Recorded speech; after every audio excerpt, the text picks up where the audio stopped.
Ako si Maria at ito ang aking kwento.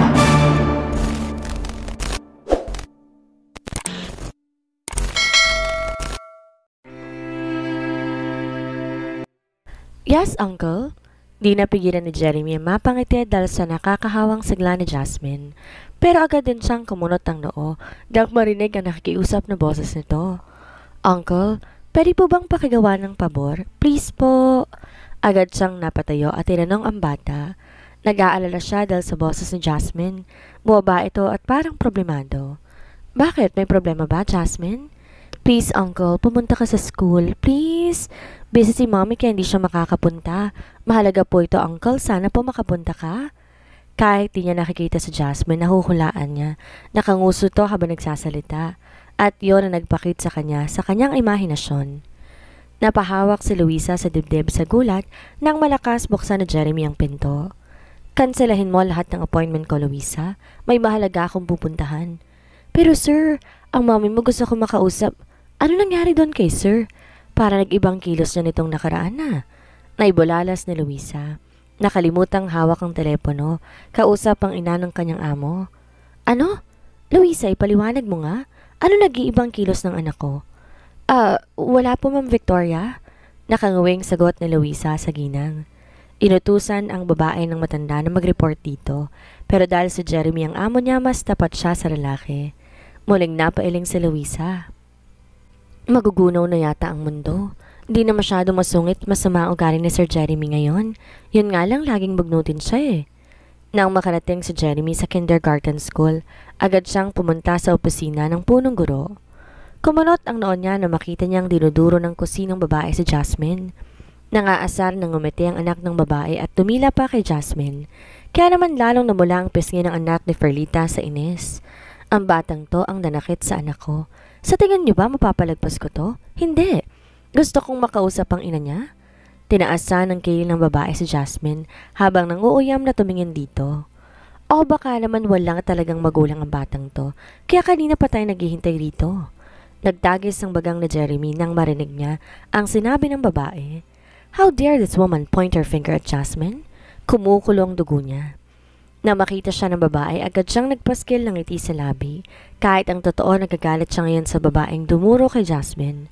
You came! Tumakbo si Jasmine, yumakap sa bewang niya.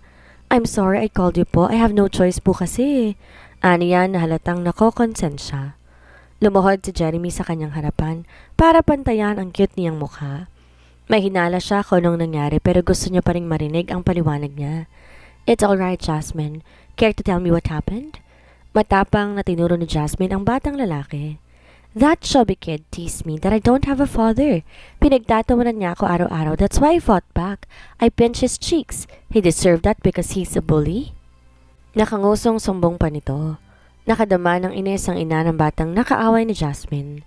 Akala ba ng batang to palalagpasin niya ang ginawa nito sa kanyang anak? Hindi.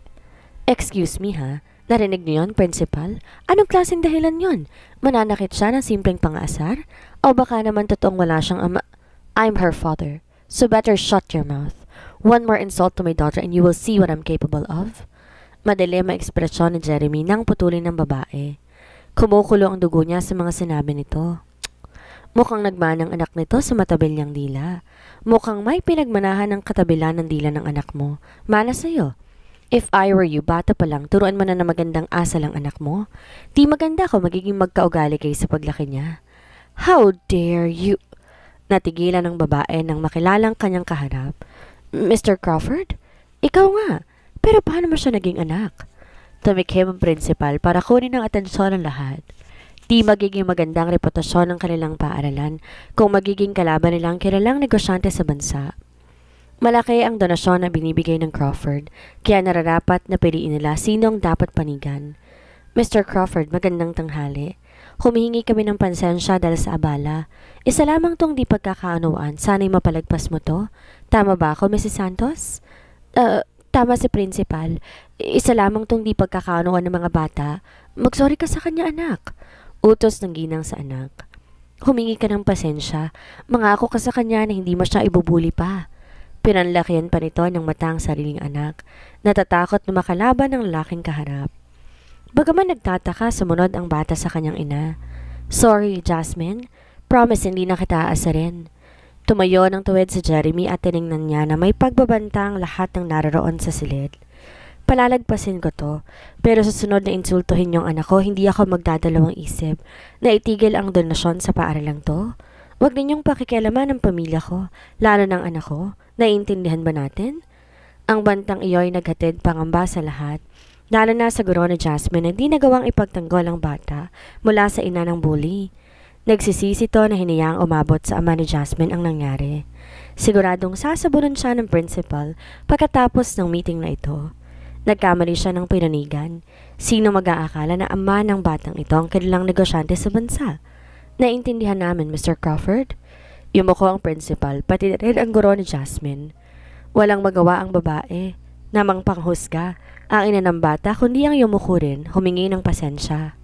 Pasensya na po, uncle, ha? Busy po kasi si mommy kaya ikaw nang tinawagan ko.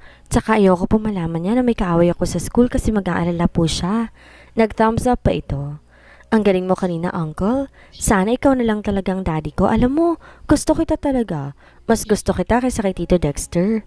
Natigilan si Jeremy sandali nang marinig niyang sinabi ni Jasmine.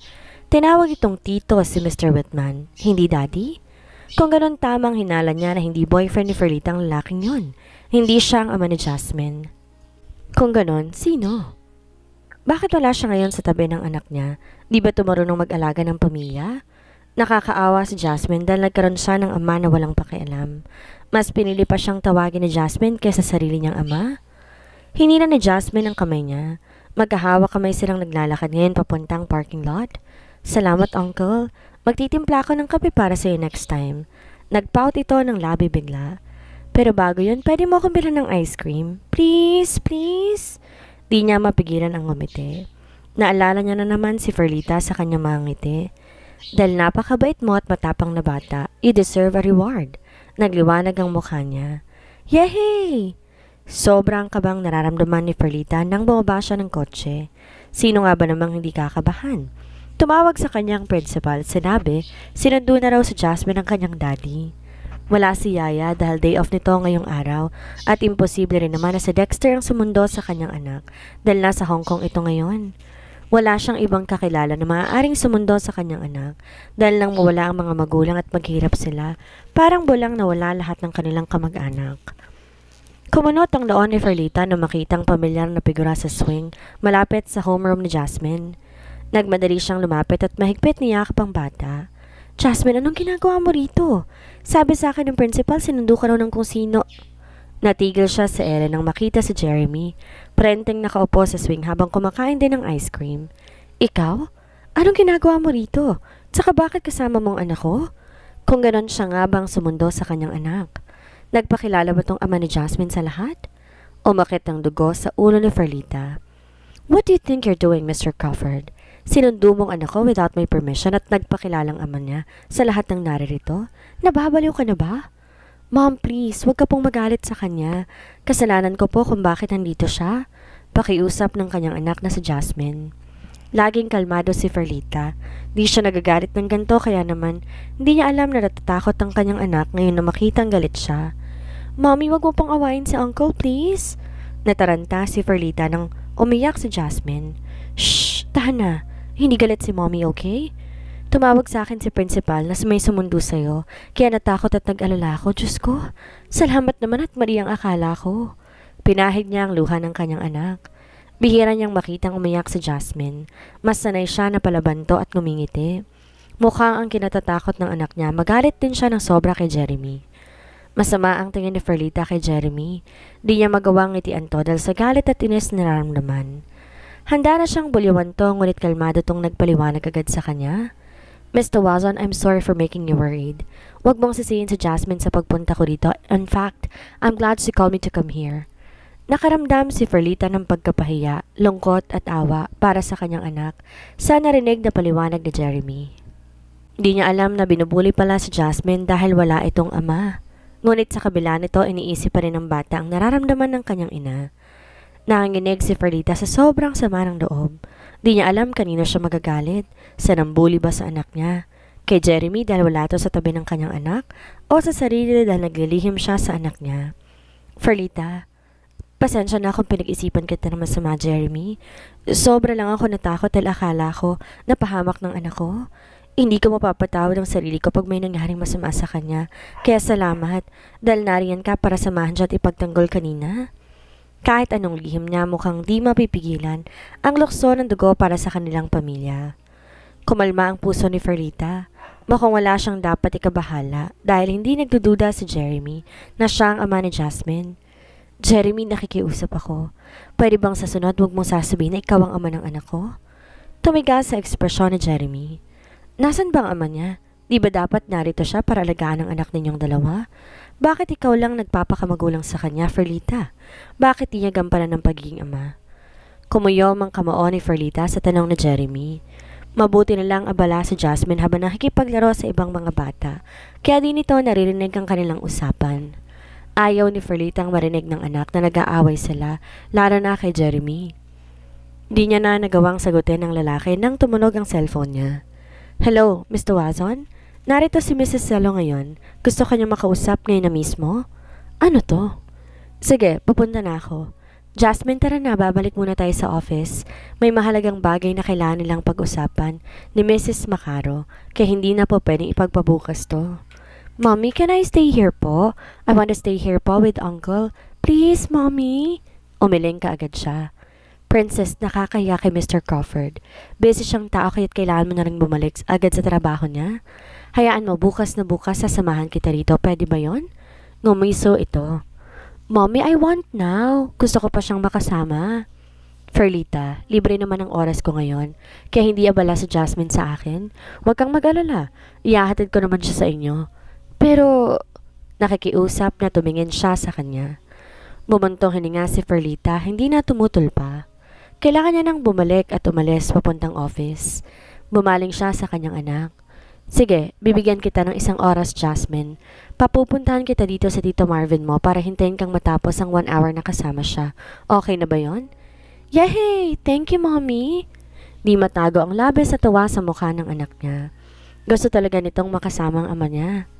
Seryosong binalikan ni Ferlita ang tingin kay Jeremy. Papunta na rin si Marvin dito kaya ikaw na munang bahala sa anak ko. Pag-isipan mong sinabi ko kanina. Hindi ko gustong pinagkakalat mong anak mo ang anak ko. Mabuti nang malinaw at maintindihan mong sinabi ko. Umiwas ng tingin sa Jeremy, hindi na nagkomento. Di nito nagustuhan ang narinig mula kay Ferlita. Pagkatapos magpaalam ni Ferlita sa kanyang anak, agad siyang sumakay ng kotse. Tinawagan niya agad ang kaibigang si Marvin. Si Marvin ang katulong niya sa pagpapalaki sa kanyang anak. Hindi lamang to matalik na kaibigan, para na rin siyang kapatid at kapamilya. Nang walang-wala siya at iniwan ng lahat, hindi to umalis sa tabi niya, kasama si Dexter. Sila ang taong naging sandalan niya noong panahon ng kanyang pagkakalugmok. Di man siya swerte sa pag-ibig, swerte naman siya dahil may mga kaibigan siyang katulad nila. Hello, Ferlita. Tama nang narinig ko. Magkasama si Jeremy ngayon at si Jasmine? Usisa agad ni Marvin nang tawagan siya ni Ferlita. Bumuntong hininga si Ferlita. Yes, magkasama nga sila. Mahabang kwento. Walang mahabang kwento sa akin. Chika mo na agad yan sa akin mamayang gabi. On the way na rin ako papunta sa school ni Jasmine. Mabuti na lang tapos ng shift ko this day. Mukhang kailangan kong magpa-opera ng likod dahil madalas na tong sumakit. Kung alam ko lang mawawalan ako ng oras sa pagdodoktor, noon pa sana ako naglandi ng bongga. Di mapigilan ni Ferlita ang matawa sa biro ni Marvin. Dumagdag pa kami ni Jasmine. Paano ba yan? Kaya tulungan mo ako maghanap ng boyfriend. Gusto ko sana yung di babaero at hindi ako sasaktan. Okay lang kahit hindi gwapo. Oh my God! Napahawak si Ferlita sa dibdib sa gulat nang may bumangga sa likuran ng kanyang sasakyan. Hello? Ferlita, ayos ka lang? Nag-aalalang tanong sa kanya ni Marvin, sa kaibigan. Ferlita, magsalita ka. Ayos ka lang ba? Ano yung narinig ko? Na disgrasya ka ba? My God, please, sagutin mo naman ako. Nag-aalala na ako. Hindi kayang sagutin ni Ferlita si Marvin. Takot na takot siya habang nakatingin sa mga lalaking nakapalibot sa kotse niya. Lahat sila nakasuot ng kulay itim. Nakatagong kanilang mukha dahil nakasuot sila ng itim na bonnet mask. Ferlita? Nag-aalalang tawag sa kanya ni Marvin. Di niya magawang alisin ang cellphone sa tapat ng tenga niya. Nanginginig siya sa takot. Napapitlag ang katawan niya ng katukoy ng isang lalaki ang salamin ng kanyang sasakyan. Ayaw man niyang buksan to, wala siyang nagawa dahil may lalaking nakaupo sa hood ng kotse niya. May hawak siyang baril at nakatutok sa kanya. Ang tagal mo namang magbukas ng bintana, miss. Wala naman kaming balak na masama sa'yo eh. Gusto ko lang namin kausapin. Sumenyas to sa cellphone na hawak niya. Tapusin mo ng pakikipag-usap dyan. Dalian mo. Dahil sasama ka sa amin. Sabihin mo sa kausap mo na kung sino man siya, aalis ka ng ibang bansa. Sabihin mo hindi ka masaya sa buhay mo ngayon dito, kaya lalayas ka na. Tumatawa pang utos ng lalaki. Ferlita, sino yon? Huwag mong sabihin sa akin na may mga tao sa paligid mo. Nasaan ka? Tatawag ako ng polis. Marvin, aalis lang ako. Pupunta ako ng ibang bansa. Ikaw na munang bahala sa anak ko, please. Huwag mo siyang pababayaan. Takot na putol niya sa kanyang sasabihin. Gusto man niyang sabihin sa kanya na, oo, nasa panganib ako. Di niya magawa dahil nakatutok na sa noon niya ang sentido ng baril na hawak ng lalaki. Tinatakot siyang ipuputok ito kapag nagsumbong siya. Masunurin ka naman pala. Dalhin niyo na yan sa kabilang sasakyan. Kailangan nating madalang babaengan sa villa bago dumilim. Kung hindi, malilintikan tayo kay boss. Dalian niyo. Utos ng lalaki sa kanyang kasama. Kinuha nito ang cellphone ni Ferlita sa hinagis to sa malayo. Saan niyo ako dadalhin? Parang awa niyo na huwag niyo akong sasaktan. Nakikiusap ako, maawa kayo. Takot na pakiusap ni Ferlita. Huwag ka ng maraming tanong, ma'am. Mabuti pa sumama ka na lang para di ka masaktan. Ayaw naman naming tapusin ka rito sa daan kaya huwag ka nang pumalag. Ayoko pa naman sa lahat ng maingay. Nanggugulpi ako ng babae kaya tumahimik ka. Banta nito. Sobrang takot ni Ferlita nang buksan ng mga to ang pintuan ng kotse niya. Nanlalabong kanyang mga mata dahil sa nagbabadyang luha. Nanlalamig ang mga kamay at nanginginig ang katawan. Inatak siya palabas at kinaladkad papunta sa isang kotseng kulay pula na nakaparada sa likuran ng kotse. Ang ginamit nila upang banggain siya kanina. Hindi siya pumalag. Alam niya, masasaktan siya kapag ginawa na yon. Tanging niyang magagawa lang umiyak ng tahimik at magdasal na sana'y may taong magligtas sa kanya. Tiba-tiba tayo dahil sa babaeng to. Susulitin kong perang ibabayad ni boss sa akin. Magbabakasyon ako sa Boracay, sama kayo? Saka na tayo magsaya pag hawak na natin ang perang ibinabayad ni boss. Domeng. Tsaka alamin din natin kung ba't atat na atat siyang makuha natin ng babaeng to. Malay mo, mas malaki pang kikitain natin kung kikilos tayo ng pansarili. Nagkakantahan pa sila na parang masaya sa kanilang usapan. Boss? Pera? Di alam ni Ferlita kung bakit ginagawa nila to sa kanya, pero malakas ang kutob niya na ang boss na tinutukoy nila kilala siya dahil pinadukot siya nito. Ang katanungan ng isip niya, sino siya at ano ang kasalanan niya sa kanya? Nanginginig ang mga kamay ni Marvin habang nagmamaneho siya sa sobrang pag-aalala sa kaibigan niya. Alam niyang nanganganib ang buhay nito base sa kanyang narinig kanina. Pinatulin pa niya ang kanyang pagmamaneho. Alam niya na dapat sa pulis siya magpunta ngayon, pero alam niyang mabagal silang umaksyon dahil wala pang 24 oras mula nang mawala ang kaibigan niya. Sasabihin lang nila paranoid siya. Si Jeremy, alam niya siya makakatulong sa kanya sa pagkakataong to. Galit siya sa ginawa nito sa kaibigan niya, pero walang magagawa ang galit niya sa pagkakataong to. Mas mahalagang buhay ng kaibigan niya kaysa pagkamuhi niya sa kanya. Diyos ko, huwag naman sana silang mahuli sa pagsagip kay Ferlita. Marami nang pinagdaanan ng kaibigan niyang hirap, lungkot at sakit. Sana hindi siya mapahamak. Ayaw niyang danasin ni Jasmine ang sakit na naranasan nila ni Ferlita nang mawala ng magulang. Nang makababa si Marvin ng sasakyan, halos takbuhin ni Ferlita ang kinaroroonan nila ni Jasmine. Jasmine, dun ka muna. Makipaglaro ka muna sa kanila dahil may sasabihin ako sa sa uncle mo. Nagmamadaling utos ni Marvin. Shit, muntik pa siyang madulas. Bumaling agad siya kay Jeremy nang umalis si Jasmine. Jeremy, kailangan ko ng tulong mo. Tungkol to kay Ferlita, nakikiusap ako. Iligtas mo ang kaibigan ko. Nag-alala agad si Jeremy nang marinig ang sinabi ni Ferlita. Si Ferlita, sa tingin ko, nasa pangarib ang buhay niya. Narinig ko siya may kausap ng mga kalalakihan kanina, tinatakot siya, Jeremy. Inuutusan nilang magsinungaling si Ferlita, nakikiusap ako sa'yo. Iligtas mo ang kaibigan ko. Nagtagay sa bagang na Jeremy sa sinabi ni Ferlita. Kinuha niya agad ang cellphone at may tinawagan. Do me a favor. Lahat ng CCTV footage sa lugar na isisend ko sa'yo, i-review mo agad ngayon din. Harangin lahat ng hangganan ng buong distritong to. Kailangan ako ni Ferlita ngayon. Kung sino man gumawa nito, magbabayad sila. Salamat, Jeremy. Salamat. Tita Marvin, why are you crying po? Niyakap siya ni Jasmine. Nadadala din siya sa nakikitang kalagayan ni Marvin. Please, tita, don't cry po. Gusto rin niya pero hindi niya kayang kumalma. Kung alam lang na Jasmine ang mommy niyang nasa panganib, sigurado siya, luluha din to.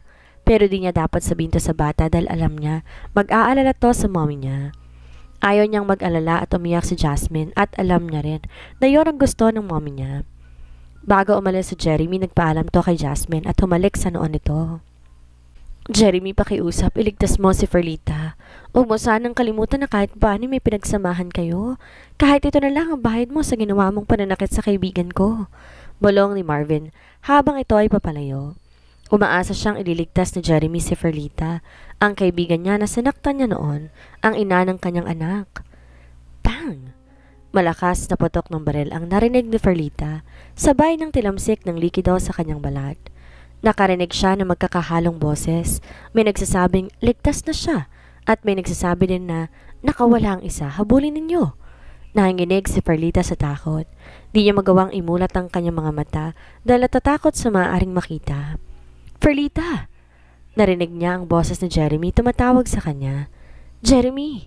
Yun lang ang namatawi sa labi niya. Nang hihina siya, nanlalambot ang katawan niya. Hindi niya na kayang tumayo pa. Na makita ni Jeremy pabagsak na siya, mabilis siyang tumakbo para saluhin siya. Akala ko mapapahamak na ako. Akala ko wala na magliligtas sa akin. Lahat ng takot, sakit ng kanyang dibdib, pinakawalan niyang lahat. Humagulhol siya sa dibdib ni Jeremy habang yapos siya nito. Takot na takot ako. Akala ko hindi ko na makikita ang anak ko. Ayaw niyang makita ng ibang tao kung gaano siya kahina at natatakot ngayon. Pero hindi niya na kayang itago. Umaapaw sa takot ang buong katawan niya. Inangat na Jeremy ang mukha ni Ferlita. Nakita niyang nagtatagi sa bagang ni Jeremy sa galit. Rest for now, Ferlita. I assure you. Huhulihin kong may gawa nito sa'yo. Pangako niya kay Ferlita. Hinubad niya ang kanyang business suit at ipinatong sa balikat ni Ferlita, saka siya binuhat. Habang pababa ng hagdan, nakasalubong nilang isa niyang tauhan. Sir, nakatakas ang mastermind sa pagkidnap kay Ma'am Ferlita, pero ginagawa namin lahat para mahuli siya. Tumiim ang bagang na Jeremy sa narinig. God, I want that man to suffer. Kung kinakailangan ipahulughog ang buong Pilipinas, gagawin ko. Mahanap lang ang laking yon. I want a result after 1 week. Pero mas maganda kung mas mapapadali ang paghahanap sa kanya. Ako mismo ang tatapos sa kanya. Opo, sir. Magarang nasagot ng lalaki bago nagpaalam sa lalaki. Lahat ng naroon bumabati kay Jeremy nang may paggalang. Nang makita ni Brian ng kaibigan, lumapit din to. Matinik kang isa, pare. Nagawang tumakas agad kahit na napakaraming tauhan sa paligid. Kabisado niyang lugar at ang pasikot-sikot sa likurang bubat. Mukhang matagal na nilang kutang lugar na to. Saka yung mga naiwan, mga wanted pala sa pagnanakaw at pangidnap ng mayayamang tao. Mga halang kaluluwa ng mga kriminal na yan. Kumikita sila ng easy money galing sa mayayaman ang kinikidnap nila. Tumingin siya kay Ferlita. Hi Ferlita, long time no see.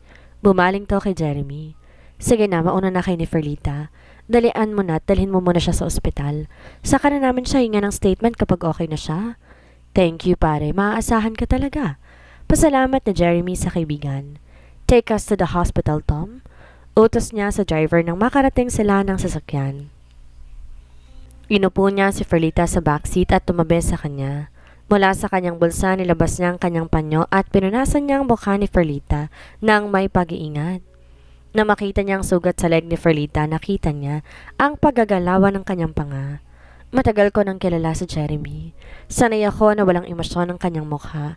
Malamig ang kanyang tingin at wala siyang pakialam. Pero hindi yun ang nakita ko sa kanya kanina. Dahil kanina ay para siyang mabangis na hayop. Hayop na kayang sumakmal ng kahit na sino. Tumigil si Jeremy sa pagpuna sa mukha ni Ferlita nang magsimula na naman siyang maluha. Naalala niya bigla ang takot na sobrang lumukob sa kanya kanina dahil nakala niyang di na siya makakaligtas sa kamay ng mga kidnapper. Ganun palang pakiramdam na malagay sa alanganin ng buhay. May isip mo lahat ng iyong maiiwan. Si Jasmine, nasan ang anak ko? Gusto niyang makita ang kanyang prinsesa. Gusto niyang mayakap ito at Sabihin na bumalik na si mommy anak ko. Lord, thank you for giving me the chance to live with my daughter again. Diyos ko, hindi ko malilimutan ang kabutihan mo. Piping dasal niya sa isip niya. Pati pagdating ni Jeremy. Para iligtas siya, labis niyang pinagpapasalamat. Don't worry about her, she's safe.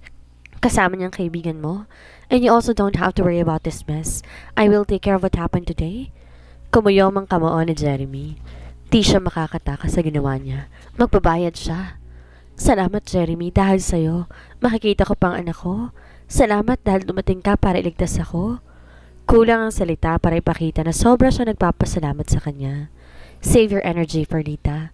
Kailangan mo magpahinga, sigurado. Nag-aalala na sa iyong kaibigan mo. Saka hindi ka dapat makita ni Jasmine na ganyan ang kalagayan mo. Natigil ang kanilang pag-uusap. Nang tumunog ang cellphone ni Jeremy, napansin ni Perlita ang pag-iiba ng mood nito. Shit! Dumilim ang mukha niya. Pinatay niyang tawag at pinulsa ang cellphone. Sino kaya ang tumawag sa kanya at bakit parang galit siya? Sir, si Ma'am Victoria tumatawag, gusto kang makausap? Nagagalit na sa akin, sir. Imporma ng driver habang hawak ang kanyang sariling cellphone at inaabot kay Jeremy. Bakas ang takot sa mukha ng matanda. Natatakot to sa galit ng ina ng amo niya. Niloudspeak ng driver ang cellphone at mula doon narinig nila ang boses ng mommy ni Jeremy. Jeremy, nasan ka? Bakit di mo sinasagot ang tawag ko nitong nakaraan? Wala pa ring pagbabago ang mommy ni Jeremy. Nasa boses ito ang naging pagdikta, pagmamataas. Ines na kinuha ni Jeremy ang cellphone. Balak niya sanang patayin na muling magsalita ang kanyang ina. Alam mo naman siguro kung anong araw ngayon, hindi ba? Ngayon ang balik ni Trixie sa Pilipinas. Gusto kong sundain mo siya.